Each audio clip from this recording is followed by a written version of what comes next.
el Centro Apostólico Altar de Jehová de Eclesía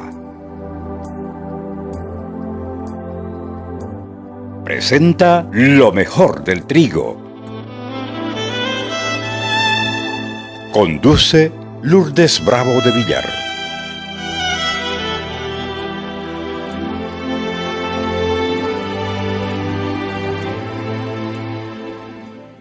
Preguntando al Señor, Señor, ¿qué quieres que hagamos? ¿Qué quieres que hagamos? ¿Qué nos estás queriendo hablar? Y nosotros no entendemos lo que vos quieres hablarnos. ¿Qué es lo que quieres hacer? Y Él nos sorprendió con un pedido. Y por esa causa, obedeciendo la voz del Espíritu de Dios, haremos lo que Él nos mandó. Pero como hemos pedido que Él nos abra nuestros ojos y nosotros podamos ver lo que Él quiere darnos, es que con la palabra vamos a aprender un poquito. David aprendió a luchar contra osos y leones. ¿La has leído esa parte de la Escritura?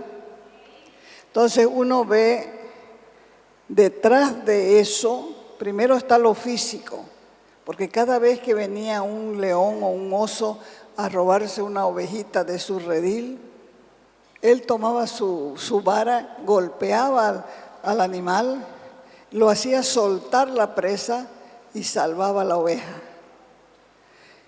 Pero cuando leemos sobre la vida del rey David, es fácil preguntarse, pero ¿cómo llegó este hombre a ser tan fuerte, a ser un guerrero victorioso? Porque la Biblia lo define a él como un hombre hermoso, como un músico, como un compositor, como un salmista. Y sin embargo, en ese lugar, cuidando ovejas, se convirtió en un hombre fuerte.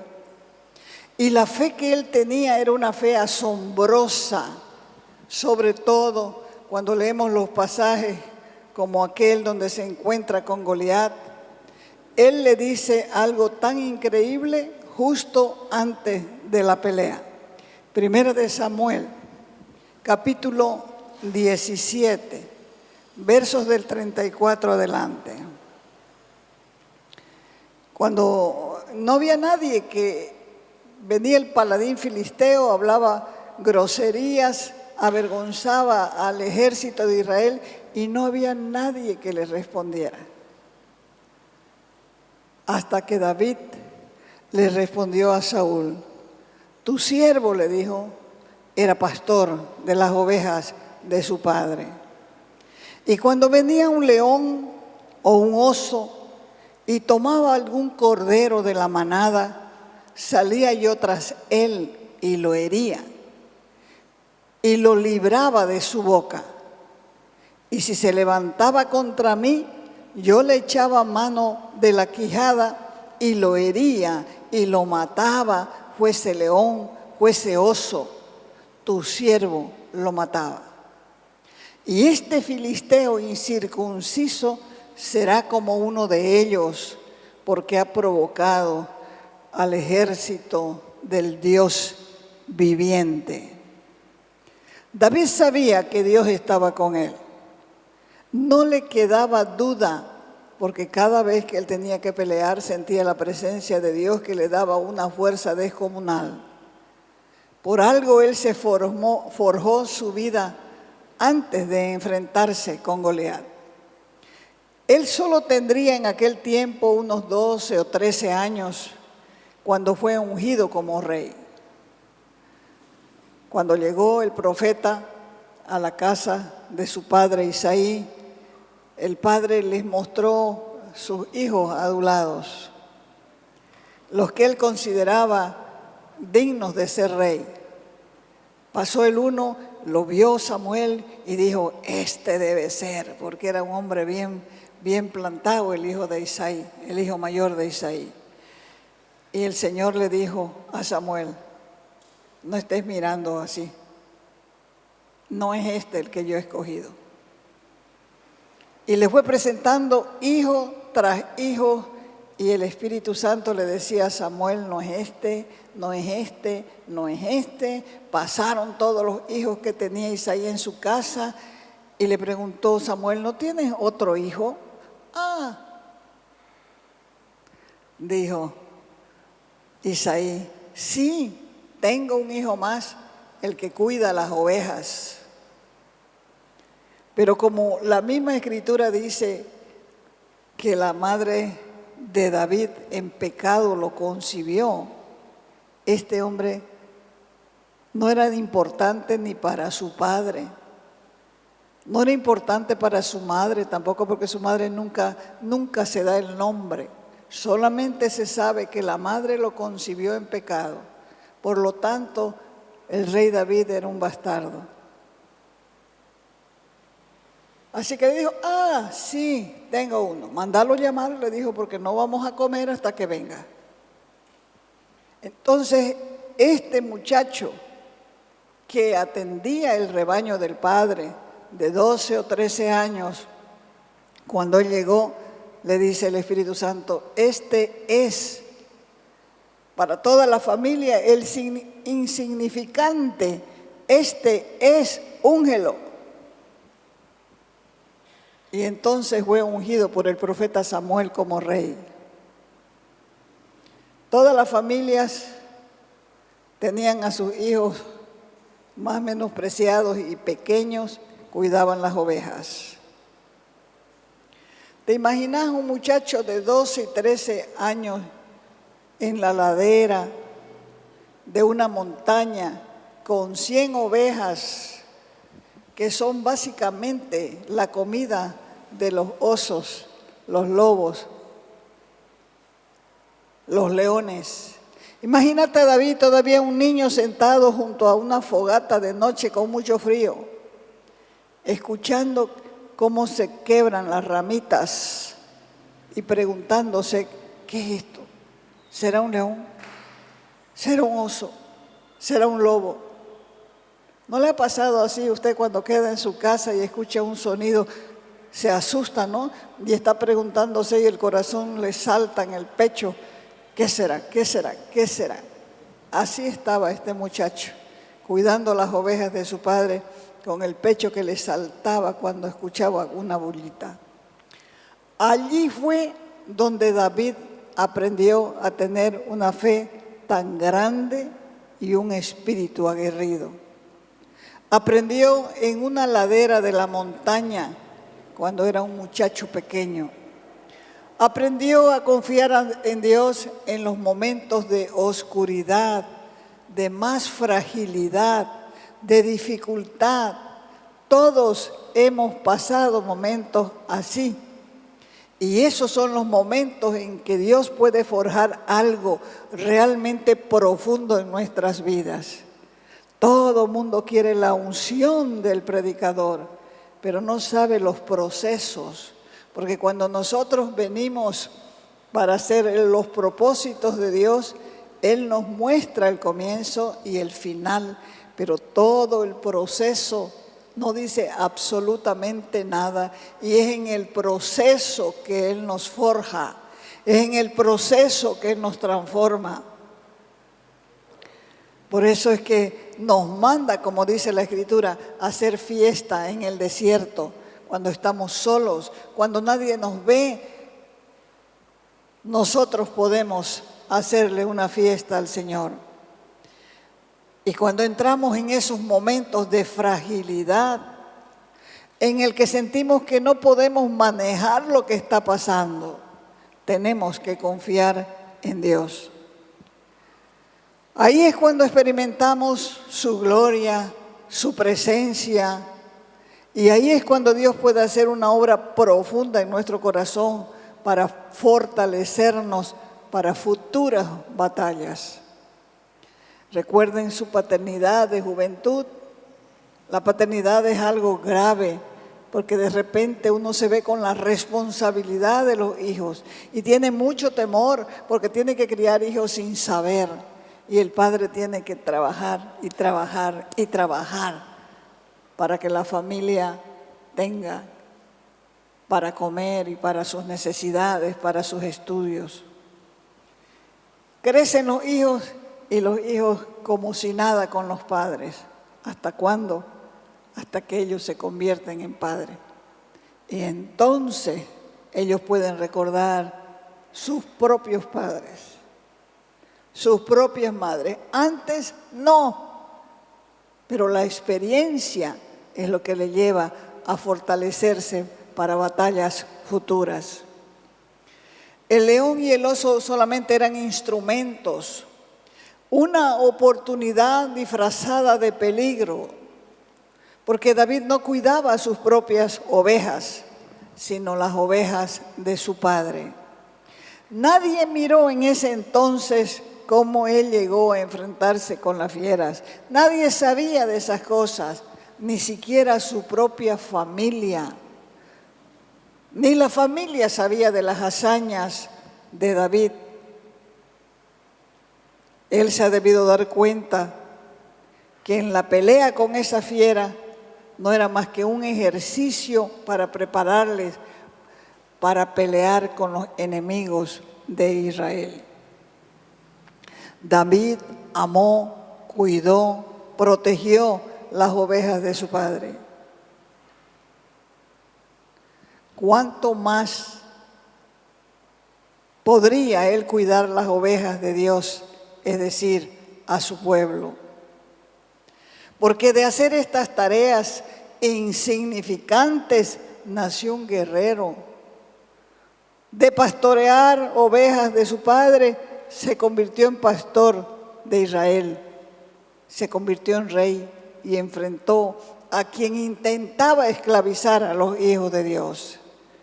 El gigante no puede esclavizarte, no puede humillarte. Así que cuando te enfrentes a los gigantes como hijos de Dios, debes estar convencido que Dios está con vos. De otra manera no ganarás. Pero si sabes que Dios está con vos, si crees la palabra, porque Él ha dicho que va a estar con nosotros todos los días, ¿hasta cuándo? Hasta el fin. Si crees en su palabra, entonces te vas a fortalecer, vas a levantarte de nuevo, porque los problemas vienen precisamente para forjar nuestro carácter. ¿Y saben para qué más? Para volvernos más humildes. David luchó motivado por la idea de honrar a Dios a través de su pueblo. Pelea contra las tinieblas. No permitas que las tinieblas te absorban. No lo permitas, que te tengan de un lado al otro. Porque aunque no te metas con el enemigo, él se va a meter contigo. Hay gente que hace como pacto con el diablo. Bueno, diablo, no te metas conmigo que yo no me voy a meter con vos. Qué estupidez más grande. Él se mete con los ignorantes de la palabra. Él se mete con precisamente con los que no entienden la Escritura. Así que tarde o temprano vas a tener que aprender a fortalecerte en el Señor y entonces vas a poder enfrentar al enemigo. ¿Está claro esto? Vamos a Evangelio de Marcos, capítulo 9, del verso 33 adelante. Dice, y llegó a Capernaum, y cuando estuvo en casa, les preguntó a los discípulos, ¿qué disputabais entre vosotros en el camino? Y ellos se callaron. Porque en el camino estaban disputando entre sí quién había de ser el mayor. Entonces el Señor Jesús se sentó, llamó a los 12 y les dijo, si alguno de los 12 que tenía al frente quiere ser el primero, que sea el postrero de todos y el servidor de todos. Y tomó a un niño y lo puso en medio de ellos y tomándole en sus brazos, les dijo: el que reciba en mi nombre a un niño como este, me recibe a mí. Y el que a mí me recibe, no me recibe a mí, sino al que me envió. Mateo 20, 26. Les dice el Señor a sus discípulos: entre ustedes no será así, sino el que quiera hacerse grande entre ustedes será su servidor. Y el que quiera ser primero entre ustedes será vuestro siervo. Así como el Hijo del Hombre no vino a ser servido, sino para servir y para dar su vida en rescate de muchos. Nosotros también podemos discutir con los hermanos por cosas que nos parecen legítimas, pero cuando vamos a presentárselas al Señor, la misma discusión la vemos ridícula, la vemos mezquina y hasta vergüenza nos da. Y si leemos de nuevo estos textos bíblicos, nos da más tristeza todavía de ver que Jesús estaba de ida a la cruz y los discípulos estaban peleando por ser los primeros. Se habían olvidado que el Señor les había anunciado su muerte. Pocos entendían la clase de Mesías que era Jesús. Y se puede afirmar con seguridad que el hombre no ha aportado nada, absolutamente nada, a la obra de la salvación. Y cuando identificamos el orgullo de los discípulos, es necesario que veamos también nuestro propio orgullo. Porque uno de los pecados más comunes de la naturaleza humana es precisamente el orgullo. No me hablaron, no les voy a mirar siquiera. Parece que están hablando para mí porque me miran y hacen así. Todo eso es orgullo. Todo eso es orgullo. ¿Quién habría imaginado que estos sencillos pescadores pudieran estar movidos por un deseo de encumbramiento personal cuando seguían a Jesús? ¿Quién podía pensar dónde los encontró, dónde los llamó, cómo olían cuando los llamó? ¿A qué huele un pescador? A pescado y a sudor. ¿Es un olor agradable? No es nada agradable, pero pasó el tiempo, pasó un año, pasó el segundo año, pasó el tercer año y ya ellos querían ser jefes. Se habían olvidado de cómo estaban cuando Jesús los llamó. Y este pensamiento está escondido, este pensamiento está oculto en cualquier corazón humano. Y con frecuencia pensamos que merecemos más que los demás. A veces escondemos este orgullo bajo el manto de una supuesta humildad, pero finalmente lo que queremos es que los demás se fijen en nosotros, que los demás valoren nuestro trabajo, que los demás reconozcan nuestras cualidades. Y este orgullo se manifiesta en celos, en sospechas, en peleas, en envidias que desembocan en amargas y acaloradas discusiones y conflictos, haciendo daño al cuerpo de Cristo. El orgullo es un pecado terrible porque arruina el alma, se opone al arrepentimiento, ahoga el amor fraternal, además de ser un pecado profundamente arraigado en el corazón humano. Y no desaparece porque persiste ahí, está todo el tiempo. Los mismos discípulos que recibieron la reprensión del Señor volvieron al mismo tema de discusión la misma noche que Jesús fue entregado. Evangelio de Lucas, capítulo 22, verso 24. Dice, hubo también entre ellos una disputa, una pelea sobre quién de ellos sería el mayor. Pero el Señor Jesús les dijo, los reyes de las naciones se enseñorean de ellas, y sobre los que ellos tienen autoridad son llamados bienhechores. Mas no será así con ustedes, sino sea el mayor entre vosotros como el más joven, y el que dirige como el que sirve. Porque ¿cuál es mayor? ¿El que se sienta a la mesa o el que sirve? No es el que se sienta a la mesa, mas yo estoy entre vosotros como el que sirve. El asunto era serio. Jesús se sentó, por eso llamó a los 12, tomó la posición de maestro y comenzó a enseñarles a sus discípulos acerca de la actitud de ellos. Porque lo que estaban haciendo estaba mal. Ellos tenían que adoptar otra actitud acerca del servicio. Entonces, cuando emprendieron la misión de anunciar el reino de Dios en el mundo, ellos lo aprendieron. Antes no lo aprendieron. Por eso les dije, oremos al Espíritu Santo para que Él nos abra el entendimiento y nosotros podamos entender. Antes de que viniera el Espíritu Santo sobre ellos, ellos solamente estaban buscando posición, querían ser los primeros.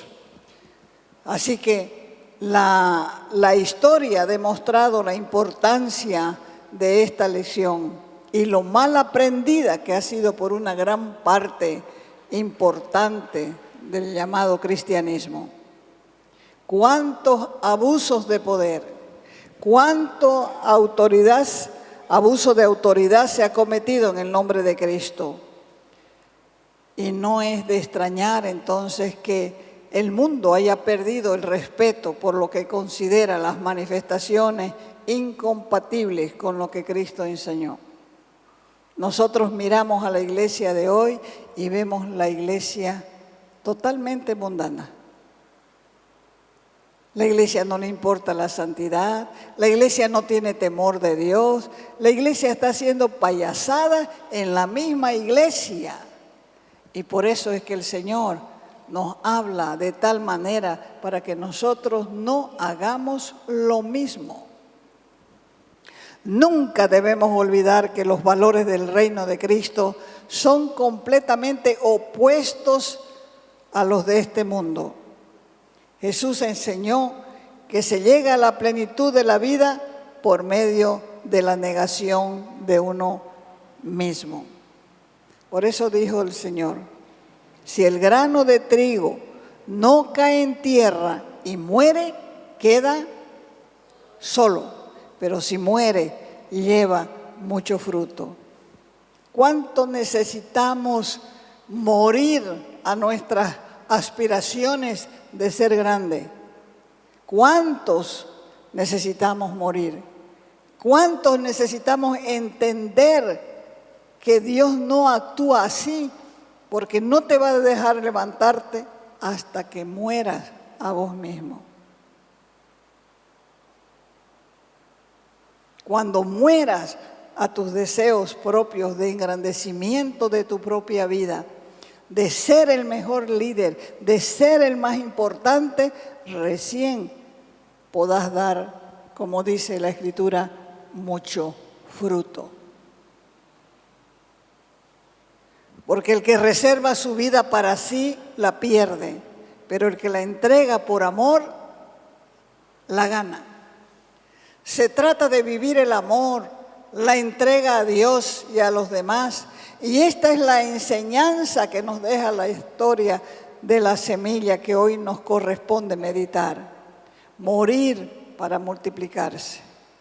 Su función es hacer servicio a la vida y solo cuando el grano de trigo muere puede dar fruto. Ahora piense, ¿estoy dispuesto yo a morir para poder dar frutos? Vamos a tener que hacerlo, porque Dios nos está convocando a eso, a morir para poder dar frutos. Recuerden que en el Sermón del Monte el Señor Jesús les dijo a los discípulos: bienaventurados los pobres de espíritu, porque de ellos es el reino de los cielos. Los pobres de espíritu no son los yescas, no son los miserables, no son los que no tienen dinero. Los pobres de espíritu son los que reconocen su necesidad espiritual, saben que sin Cristo no pueden nada, no pueden avanzar, no pueden ir más allá, porque Cristo es el único que pagó el precio por nuestra redención.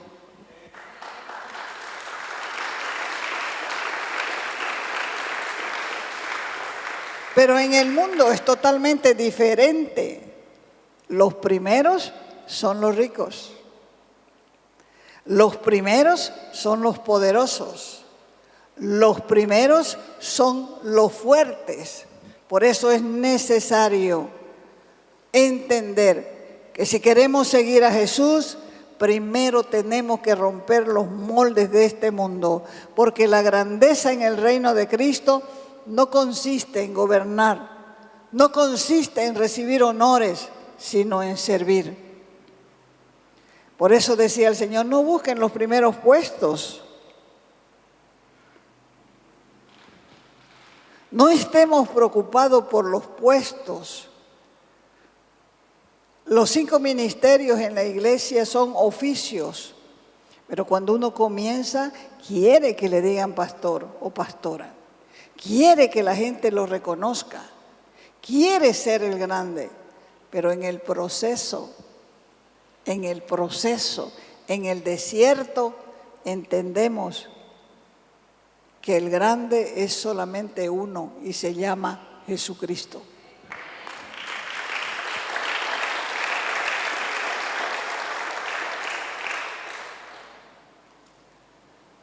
El Señor nunca dijo que el cristiano no debe ser una persona superada, una persona que desee cosas mejores. Lo que hizo fue encauzar debidamente, adecuadamente este deseo de superación. En lugar del afán del protagonismo, el cristiano debe distinguir por su interés en servir a los demás. En realidad, el Señor estaba enseñando un principio que no solamente es válido en el ámbito espiritual, sino también en el mundo. Muchas de las personas que nosotros recordamos con admiración no son los grandes, sino son los que nos han hecho un favor, los que nos han servido cuando nosotros hemos necesitado. Esas son las personas que se recuerdan, porque los otros pasan y después nadie se acuerda de ellos. ¿Y nosotros qué hemos aprendido? Porque cada vez que se predica el Evangelio, el Espíritu Santo nos convence de pecado, de justicia y de juicio. ¿Qué hemos aprendido nosotros de la Biblia? ¿Qué hemos aprendido de las enseñanzas de Jesús? A raíz de eso, fue de sentirse lleno de frustración, de ver cómo la gente no persevera en su fe, cómo la gente se enfría, cómo la gente no quiere avanzar, cómo la gente se enoja porque tiene problemas, porque no se da cuenta que ese es el proceso. No entiende que ese es el proceso. Ay, he sufrido tanto en la vida. Bien, ese es el proceso. Porque la vida tiene que ser quebrantada para poder aprender. Cuando uno recibe todo de gracia y de balde en las casas, no aprende.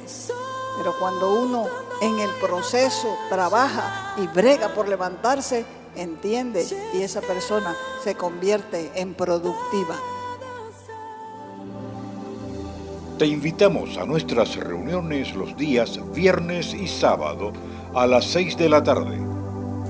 Los domingos a las 10 de la mañana y a las 6 de la tarde. Calle Nicolás Suárez, esquina Félix Pinto.